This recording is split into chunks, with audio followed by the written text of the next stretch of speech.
he was a monster, the former 1970s Playboy centerfold tells a comprehensive, new 10-part documentary, Secrets of Playboy, which has shocked America.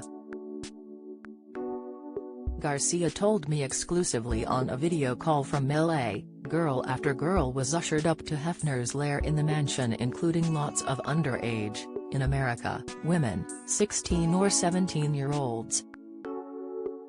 Jeffrey Epstein was a choir boy next to Hefner, and he was able to do it under everyone's noses. Garcia was employed by Hefner as head of promotions between 1973 and 1983. Born in Arizona, the model, now 75, was paid $5,000 in 1973 to pose in Playboy, a magazine which had been started 20 years earlier by Hefner with a relatively demure portrait of Marilyn Monroe on the cover. "I am amazed that you and I are speaking about the centerfold so many years on," she said. Is she proud of the picture? Yes, I am. Playboy had the best photographers and they did beautiful photos, she said. Of course it has evolved down the years and I wouldn't have modeled for Playboy when it became more explicit. But in the 70s it was a cutting-edge moment because I was one of the first to do full frontal.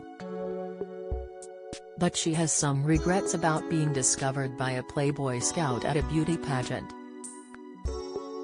When you become a playmate, it sort of follows you throughout your life and can be negative and positive. But I have no problems with the photographs taken of me, they're art. The photos are beautiful from that era. Was she exploited? At the time I thought I wasn't.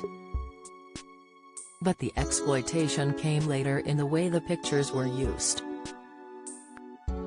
When I signed the model's release I thought it was only going to be used in print, but I did not anticipate the internet coming along.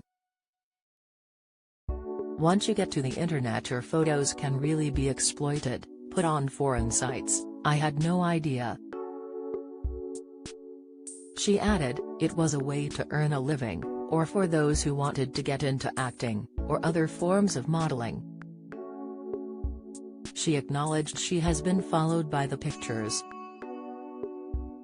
It's a bit of a haunting. It does affect you because people have preconceived ideas about you. It also affects your family and your friends. The documentary paints a hideous, chaotic picture of life at the mansion. Hefner himself lived on a diet of Pepsi, and a couple of pounds of M&Ms a day. The legendary parties were attended by the likes of Bill Cosby and Roman Polanski. Hefner, the son of strict Methodist parents, died in 2017, aged 91. His death prompted a slew of allegations about the abuse of women at the mansion, which was likened to a cult, according to the documentary. But many in the first episode also speak about more innocent times and how visitors were able to leave their lives at the front gate. Garcia became director of Playmate Promotions at the Playboy Mansion. The downside of my job, she said, was pretty heavy when you saw some of these women become addicted to drugs. Their first taste of this was at the mansion, probably in orientation week, when they would meet with me there. I would tell them what was expected of them. Once there they could order booze and illicit drugs, and Hefner was always looking for a way to get girls upstairs. There was a lot these beautiful women had to navigate, and I did my best to help them, but nevertheless it was such a seductive environment. Think of Playboy as a drug, that's really what it was. She added, I would just say to them, be careful. Remember how you were raised. But Hefner was too powerful. His then executive assistant, Mary Connor, who is now dead, was there to groom these women into slowly getting up that staircase by giving them drugs. He made it known that if you wanted to be Playmate of the Year, you had to sleep with him. What went on in the bedroom was far from healthy. Hefner would mold people. Did she ever consider going to the police about the use of drugs? No, I knew LAPD would do nothing. It's shocking. A lot of things were covered up by LAPD. Hefner had a lot of control. She said she refused to sleep with Hefner herself. There were 3 circumstances when he made his advances known and I said, no. I rejected him and he was very angry. It meant I missed out on being Playmate of the Year. But I continued to work for the magazine anyway. I was young and still had ambitions. I wished I hadn't been part of the whole Playboy thing, but I was glad I was there for some women. It was my job to protect those women and I did the best I could. Garcia also talks about more serious sexual incidents at the mansion. There was sexual assault going on. I was raped myself on one of the Playmate promotions. I was not able to tell the police about it. It was the 70s. He was a powerful man in television, who said to me, "You are wearing the bunny ears on your sweater, I'm an important TV star and I'm in your room, who are they going to believe?"